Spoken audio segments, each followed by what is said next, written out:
Welcome to the deep dive. Today, we're going to dig into Andrew Pyper's Lost Girls, using a really interesting review as our guide. Right. Our mission, basically, is to quickly unpack what makes this book tick.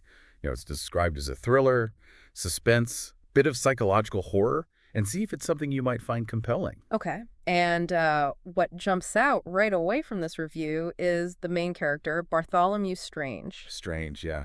He's not just some, detached observer. He's a former criminologist, and apparently he's really haunted by his own sister's disappearance, which was never solved. I know. So when these new cases pop up that seem similar, his connection is, well, it's deeply personal. You can kind of see this potential for redemption, maybe, or at least confronting his past. Right. A built-in personal stake. And the review also talks a lot about the atmosphere, doesn't it? If you like that sense of place. Oh, definitely. It uses words like chilling and atmospheric, talks about this constant feeling of dread, Yeah.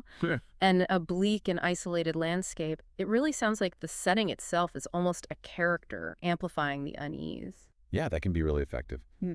It also sounds like Piper's writing style is pretty specific. The review calls it masterful in creating unease. Yeah, but interestingly, it achieves this through a slow, deliberate pace. Okay, so not rapid-fire action. Exactly, not your typical quick thrills. It sounds more like it lets the tension build gradually, really letting those unsettling details kind of sink in, which, if you like that immersive feel, can be way more powerful. Sure, yeah, a slow burn. And it goes pretty deep psychologically, too, beyond just the plot mechanics. That's what the review suggests. It highlights the psychological depth.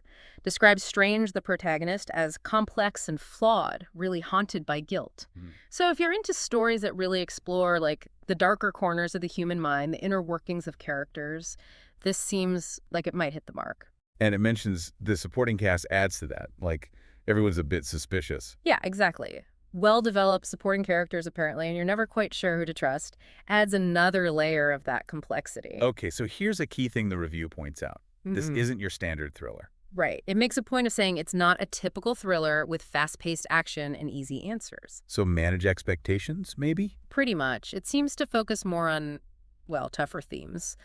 The review mentions the lingering effects of trauma, the insidious nature of evil, human nature's complexities, things that don't always have neat resolutions. Yeah, that sounds more thought-provoking, perhaps less tidy. Definitely. And that apparently extends to the ending. The review calls it particularly effective. Effective how?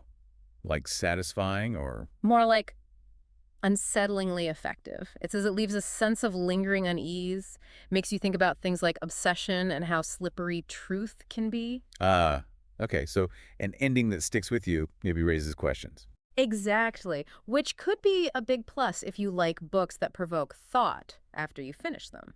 Now, it does offer a little balance, though. It mentions some readers might find that slow pace and maybe the lack of really clear answers a bit frustrating. Sure, that makes sense. It's not going to be for everyone if you prefer things wrapped up neatly and quickly. Provides that perspective. So ultimately, who is this for, according to the review? Well, it explicitly recommends it for fans of psychological thrillers with a dark and atmospheric edge. Okay. So, yeah, if you like that gradual suspense, complex characters dealing with heavy stuff, themes that make you think, this sounds like it could be right up your alley. Got it.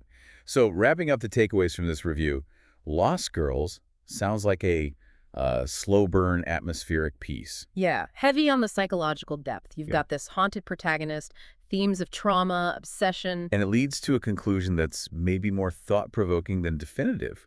Leaves you with that unease. Precisely. More questions than answers, perhaps. Okay, so thinking about all the trauma, the hunt for elusive truths, it makes you wonder, what aspects of human nature do you find most compelling or maybe most unsettling when you encounter them in fiction? Something to chew on after this deep dive.